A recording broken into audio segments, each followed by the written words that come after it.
നമ്മളിപ്പോഴേ യാത്ര ചെയ്യുന്നത് തൊടുപുഴയ്ക്കാണേ. ഈ തൊടുപുഴയ്ക്ക് പോകുന്ന വഴിക്ക് ഒരു പള്ളിയുണ്ട്, നെടിയശാല സെൻറ്റ് മേരീസ് ചർച്ച്. നമുക്ക് ജസ്റ്റ് ഈ പള്ളിയിലും കൂടി ഒന്ന് കയറിയിട്ട് പോകാം. ഞാൻ പള്ളിയുടെ അവിടെ ചെല്ലുമ്പോൾ ഒന്ന് പള്ളിയുടെ അവിടെ ചെല്ലുമ്പോൾ നമുക്ക് ബാക്കി വീഡിയോ കാണാം കേട്ടോ. ഇത് പള്ളിയുടെ ഗ്രോട്ടോയാകും. നമുക്ക് ജസ്റ്റ് ഒന്ന് കയറിയിട്ട് പോകാം. അങ്ങനെ നമ്മൾ പള്ളി വന്നേ, മാതാവിൻ്റെ ഗ്രോട്ടോ എല്ലാം കഴിഞ്ഞ് നമ്മൾ പള്ളിയിലോട്ട് കയറുക.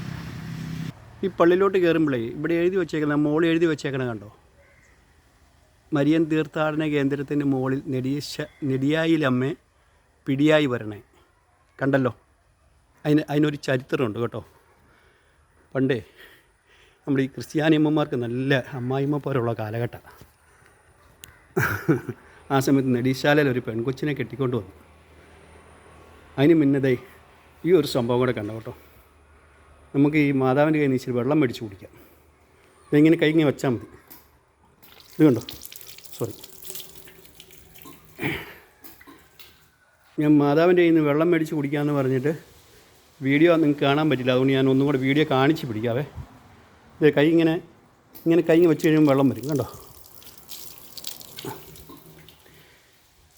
അപ്പോൾ ഈ അമ്മായിമ്മപ്പോൾ ഒരു മുഹൂർത്ത് നിൽക്കുന്ന ഒരു സമയത്ത് ഈ ഭർത്താവും മകനും കണ്ടംപണിക്ക് രാവിലെ ഇറങ്ങും. ഇഷ്ടംപോലെ നെൽകൃഷിയും റബ്ബറും കൊക്കോയും ജാതിയൊക്കെയുള്ള സമൃദ്ധമായ ഒരു നാടാണ് നമ്മുടെ നെടിശാല. അപ്പോൾ ഒരു ദിവസം ഇവർ രാവിലെ പണിക്ക് പോയപ്പം മരുമകളോട് അമ്മായിമ്മ പറഞ്ഞു, എടി ഇന്ന് അത്താഴത്തിന് പിടി വെക്കണം കേട്ടോ. അപ്പം പിടിയെന്ന് പറയുന്ന മരുമകൾക്ക് അറിയത്തു പോലുമില്ല ഈ സംഭവം എന്നാണ്. പക്ഷെ അമ്മായിമ്മ ഉണ്ടോ പറയുന്നുള്ളൂ, നല്ല പോരും വൈകുന്നേരം വെക്കിട്ട് രണ്ടെണ്ണം എങ്ങനെ കിട്ടാമെന്നൊക്കെയുള്ള ചിന്തയിൽ നിൽക്കുക. അപ്പോഴേക്കാണെങ്കിലും 10,000 നെല്ലിരിപ്പുണ്ട്, നീ പിടി വെച്ചു. ഉഗ്രശാസനം. ഏക്കാളും മരുമകൾ എന്ത് ചെയ്ത് അരിയെടുത്ത് നെല്ലെടുത്ത് കുത്തി അരിയാക്കി, അരി പൊടിച്ച് അരിപ്പൊടിയാക്കി, എന്നിട്ടൊരു പാത്രത്തിൽ വെള്ളം അടുപ്പത്ത് വെച്ചു. തിളച്ച് വന്നപ്പം ഈ അരിപ്പൊടി എടുത്ത് ആ വെള്ളത്തിനകത്തേക്ക് ഇട്ടു.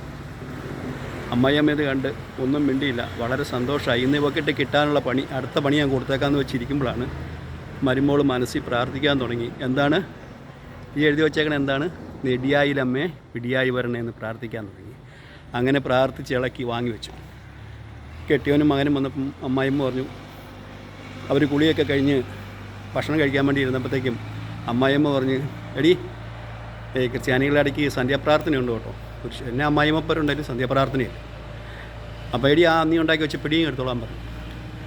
അങ്ങനെ അവൾ പിടി എടുത്തു കഴിഞ്ഞപ്പോൾ അമ്മായിമ്മയുടെ കണ്ണുകളിൽ പോയി ഒറിജിനൽ പിടി ഇതാ പാത്രത്തിലിരിക്കും. ഏതൊക്കെയാണേലും മരുമകൾ ചോദിച്ചു, എങ്ങനെയുണ്ട് അമ്മേ? സൂപ്പറായിട്ടുണ്ട് കേട്ടോ. അതോടുകൂടി അമ്മായിയമ്മയും ഒതുങ്ങിപ്പോയി.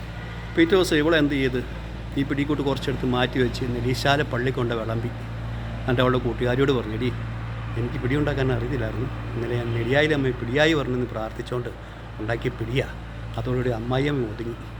അതിൽ പിന്നെ മരുമക്കൾ പെണ്ണുങ്ങളെല്ലാം കൂടെ കൂടി അമ്മായിയമ്മേനെ ഒതുക്കാൻ വേണ്ടി പിടിയായിട്ട് ഈ പള്ളിയിലോട്ട് വരാൻ തുടങ്ങി. അങ്ങനെ ഇവിടെ 8 നോമ്പാണ് കഴിഞ്ഞ ദിവസം. 8 നോമ്പ് സമാപിച്ചു. 8 നോമ്പിൻ്റെ സമാപന ദിവസമായ എല്ലാ ദിവസവും തന്നെ ഇവിടെ പിടി നേർച്ചയുണ്ട്. എല്ലാ ദിവസവും പിടി. അങ്ങനെ ഇന്നും ഇവിടെ ആഘോഷമായ പിടി നേർച്ച നടക്കുകയാണ്.